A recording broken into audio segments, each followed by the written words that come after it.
This is not the way that we really wanted to have our Memorial Day remembrance, but due to the unforeseen circumstances, this is what we have to do.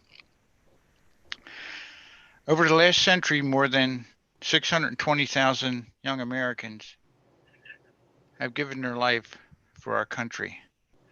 32 of those are on the monuments in our park, or I should say in your park. While we pay tribute to them today, we should always remember them every day, not just today on Memorial Day, but every day. Uh, this is going to be a brief program, unfortunately, like I said, due to unforeseen circumstances, but it's ironic. Memorial Day is not the third Monday in May. Memorial Day is May 30th. The politicians decided that they wanted a long weekend. That's why it falls on that Monday. But the ironic part is this would have been the 30th year of the War Memorial on May 30th. It was dedicated on Veterans Day, and it was kind of cold, I remember, but it was nice. Uh, I don't have an awful lot to say today because I think that this is something that we're going to have to put aside. I know a lot of towns are doing the same thing that we're trying to do, but the original Decoration Day that is started what way back in the Civil War, like in 1886, 18. I'm sorry, 1865, and then in 1966, that's when the Congress decided to make it that nice 3 day holiday so they could go home and do their partying. Which, you know, me like most vets do not believe in this commercializing of this one holiday. It's unfortunate, but that's the way the economy is. With that, I would like to introduce our mayor, Mayor Gina Tait, for her comments. Give me this. Come on. Gentlemen, I'd like to thank you all for taking the time out of your day to tune in with us to recognize and honor all those who have paid the ultimate sacrifice in service to this nation. I would like to take just a moment and recognize all of those amongst us who have served or are currently serving, as well as any here who has lost a loved one in service.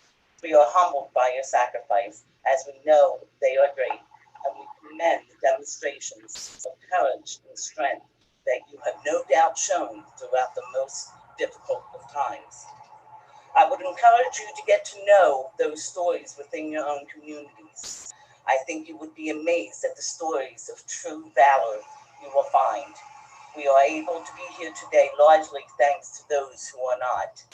Working together with friends, neighbors, veterans groups, and the entire communities, we can ensure that the sacrifices they made by our nation's finest and bravest never go unappreciated and that their memories are never forgotten. Every crisis has our heroes. During 9/11, they were the first responders running into burning and crumbling buildings. Now, during coronavirus pandemic, the most visible heroes are the healthcare professionals who are saving others and risking their lives while doing so. Also, are essential workers who are allowing the communities to continue. These heroes have much in common with the people we honor today, Americans' fallen veterans. They are men and women who have sacrificed their own lives so others could live. Giving your life so others can live in ultimate definition is the ultimate definition of selfless. They are elite in a sense of character. They are ordinary in fact that they represent a diverse fabric of this country. The Memorial Day, as we continue to honor those who fell for us in battle, let us pause to remember those who have sacrificed their lives while serving others. I thank you all for joining in today's tribute. I hope keep our military men and women and the sacrifices that they made close to your heart today and throughout the rest of the year. Please stay safe, use social distancing. Thank you so much.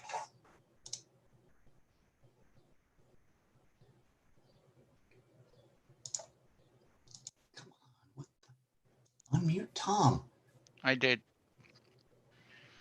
All right, thank you, Mayor Tait. Those words were hopefully inspiring to everybody. She did mention a few things that I was going to sneak in there later about the first responders and the medical profession that are, really taking the brunt of a lot of things that are going on right now. And we thank them also, even though it's not really part of this, but I think it really has to be brought up because of this pandemic that we're all suffering from. Just a few words about our guest speaker, who I will introduce here in a minute, as soon as I can pick it up right here. Our guest speaker today, and I'll just give you a short before I introduce her. She received her commission through the ROTC, attended OBC at Fort Sam Houston, San Antonio, Texas, stationed at Tripler Army Medical Center in Honolulu, Hawaii, and at Irwin Community Hospital in Fort Riley, Kansas. Received Distinguished Honor Grad OBGYN and specialty course degrees include BSN, MSN, and board certified RN, RNC, and she's a women's health nurse practitioner. Now, I don't know what all these ABC numbers and letters mean behind her, but with that, I would like to introduce our guest speaker today, Tait Lindemuth.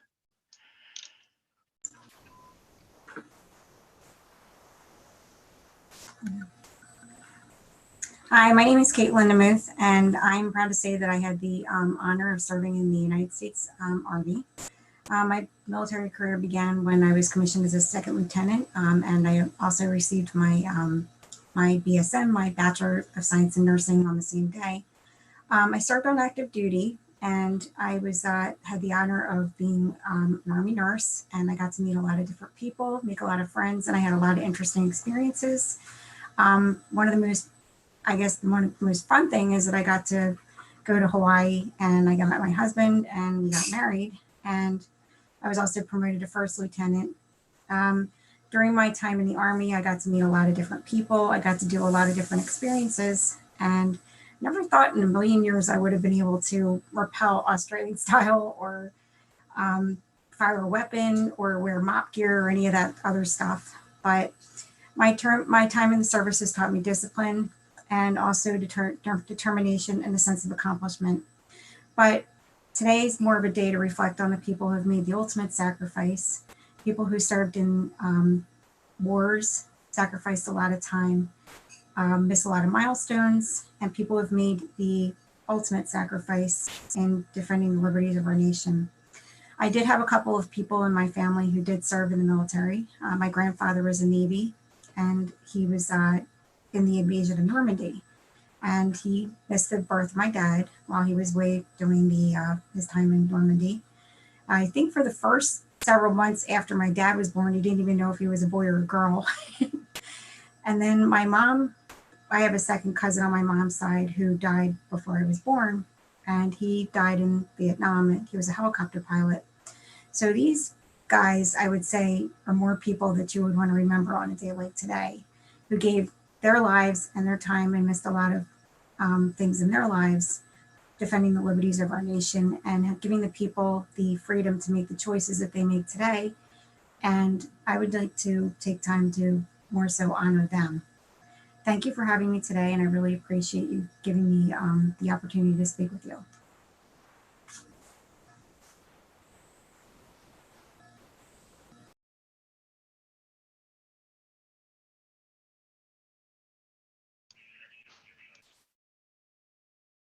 Thank you, Tait. Just a few numbers that I would like to read to you.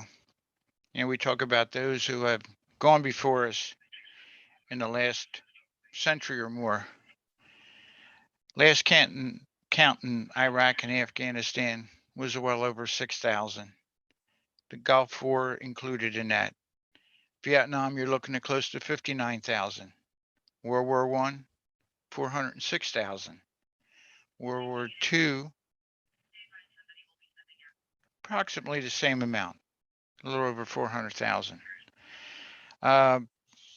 Normally, what we would do now is lay the wreaths, but we're just not equipped to do that because of what's going on. But before we close, I have something I would like to read before we end. Taps is a stirring, heart-rending note that is played by a lone bugler. It was originally an alternative to Lights Out, but it has also become a goodbye to fallen comrades. This tune was given words much later, and below you will hear taps at the end. It was a July evening in Virginia. The scent of the dogwood, the laurel lay heavy on the land, while the virgining fruit of the peach and the apple marked a full sway of summer. For 7 faithful days, the trees, the flowers, and yes, the very ground itself shuddered from the roar of cannon fire, barking howitzers, and the crackling of legions of rifles. Now all was silent. A sledgehammer blow under Robert E. Lee and Stonewall Jackson had mauled the Army of the Potomac, and yet the Army was not destroyed. 7,000 men had fallen in that dreadful week alone, and the savagery of the conflict was grimly evident in the river of the wounded and the wound through the green hills. Now a new sound drifted in the soft evening sky. A general by the name of Dan Butterfield, a courageous and able soldier, was a man of music, and to honor his fallen comrades, he had composed a simple, heart-rending melody. On July 2, in the year of 1862, its strains floated over the graves of that scarred, dark Virginia earth. It has been more than 100 years since that sound was born, closer to 200 years. Every night of the year throughout the world, fighting men of America, far and away, north, south, east, and west, close to their eyes, fall asleep to its call. And each of their heart there grows a fierce surge of pride, and that is taps. We will now hear a rendition of taps.